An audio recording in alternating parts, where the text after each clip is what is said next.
Alrighty, welcome back, everyone. We just talked about the Big Ten Media Days that are kicking off in Indianapolis today, and we'll be going through the week, and definitely a lot of really interesting things to break down in the Big Ten. But let's get into segment two. The ACC Media Days started yesterday, and there was already the biggest news that we were waiting for has already come out from that. Definitely huge news. Florida State and Clemson are staying put through the 25-26 season. Definitely a huge thing for the ACC, and has a lot of implications. Definitely something that answers one big question that we had is, is Florida State and Clemson going to be in the conference after this year? That has been answered.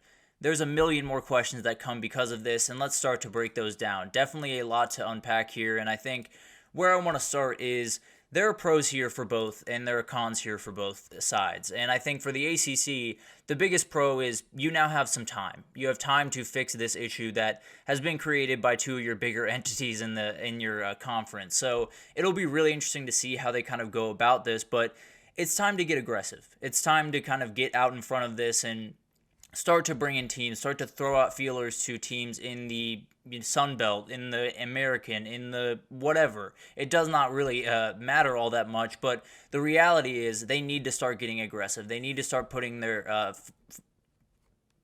foot forward and be a little bit more intentional about the way that they're going about this, because frankly they've been sitting for quite some time trying to fight this in court and do all of the other stuff, and I understand it's a lot to juggle, but at the end of the day you need other teams coming in if these two are walking out, and they are walking out one way or another. They are finding their way out of this conference, and that would put you at 15 teams, and you have to stay above 15 teams, keeping that buffer above 15 teams where you're at 17 right now. If you can stay at that 17, 18 marker, then you're in good shape. If you can't, then ESPN's going to have a little bit of a problem with you, and you're going to have to deal with that. And that's something we'll unpack in a little bit. But teams like, USF, Troy, JMU, App State, whoever it is, you need to start getting some teams because excuse me, you need to start getting some teams because this is coming, and you're losing two big-time entities in your conference, and when they go, others might follow. So you have to keep that buffer alive. You have to keep that, 2-team, 3-team, 4-team buffer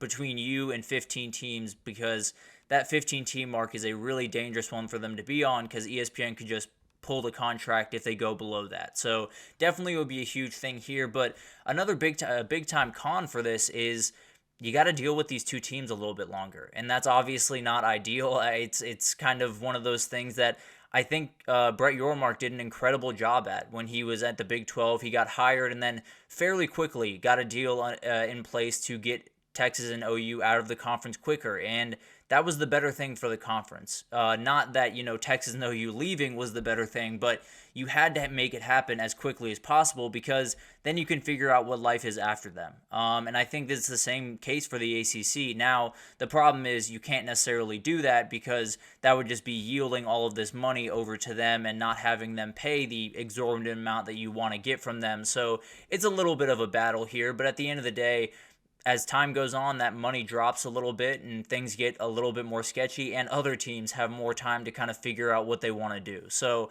that's kind of the biggest thing here, and maybe the biggest con for the ACC is the fact that there are other teams watching this, and they're watching it very, very closely. UNC, Duke are the teams that I've kind of circled the most, and I think a lot of people have for they are the ACC in a lot of ways. If ESPN or if whoever figures out that UNC and Duke are trying to find their way out, that's going to dry up very quickly, that media contract. I promise you that. So that's going to be the biggest thing here is at some point, Jim Phillips and this conference in general just needs to get more aggressive. They need to realize that their conference is changing very, very rapidly, and if they don't get two hands on the reins and possibly pull a couple of teams in during this time, then you could not be a conference in a couple of years. So that's the biggest thing for me is don't let Duke and UNC go. Don't let North Carolina State go. Don't let a lot of these teams that are on the periphery, are not necessarily the Florida State and Clemson's of the world, but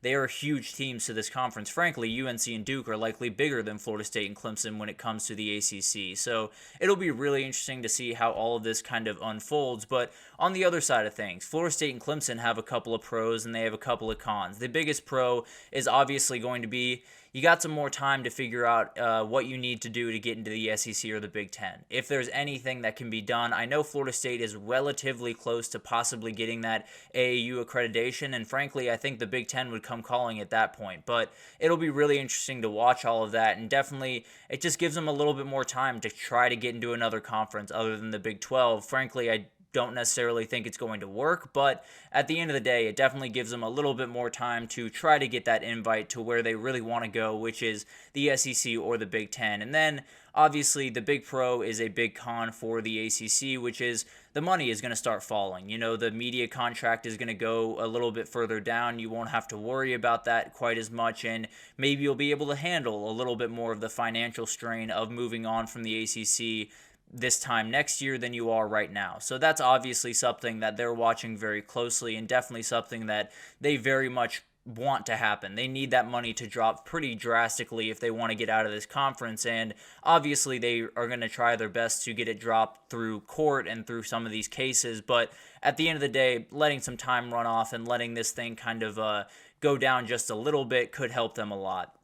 And then the biggest con here for me for these two teams is I don't know what happens in these conversations with the ACC and Jim Phillips for these two entities going forward. I don't know how you can go into these meeting rooms and have conversations with everyone else in the ACC when they know you have one foot out the door. And I think it could create kind of interesting conversations where a year ago we were talking about how Florida State didn't get into the playoff, and Florida State was not so happy about the ACC not necessarily being willing to go to bat for them, not being willing to be as outspoken as they would have liked for them to be in the playoff. And I can't imagine they're going to be that way this upcoming year if those two guys are leaving the conference. So that kind of adds an interesting dynamic that kind of is a little bit of the pettiness of college sports to a certain extent, definitely a part of this sport, and a very interesting thing that could affect Florida State or Clemson's season at the end of the day. If there is a college football playoff debate for them,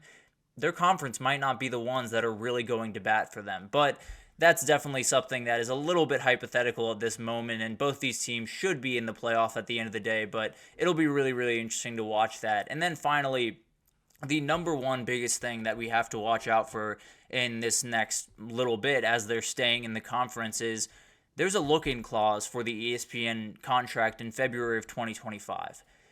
If ESPN walks into that room and knows that Florida State and Clemson have one foot out the door, and let's say in the next 4, 5, 6 months, UNC and Duke start looking a little bit more that direction. Maybe NC State does as well. Maybe Miami starts looking to exit the conference. If ESPN knows all of that walking into that room, there's no world where the ACC comes out of that happy. There's no world where they come out of those negotiations feeling really good about where they're at as a conference, because if you know that you're losing two huge assets as ESPN, you're not going to give them as much money. You're going to renegotiate that contract to make it more towards your interests, which are making sure that you're making as much money as possible. And if you lose these two entities, ACC is losing a lot of money. And then if UNC and Duke get in on the conversation, then you're pretty much cooked. I'm just being totally honest. ESPN is not going to come into that room if UNC and Duke are not on the table. If they cannot get that basketball game on their network every single year, they're not going to be interested in the ACC. And that's just kind of the reality, because there's been so many things about the ACC, particularly in college football over the last little bit, but if you're losing the teams that have dominated in college football, particularly Clemson, the team that dominated in college football for so long in that conference, and then you're losing the two biggest basketball products, maybe not only in the ACC, but in the entire country, in Duke and UNC, there's no way ESPN is coming to that table with anything that you like to hear. So that's kind of the biggest thing here, and it could be the biggest domino that messes up the ACC, that keeps it intact, that,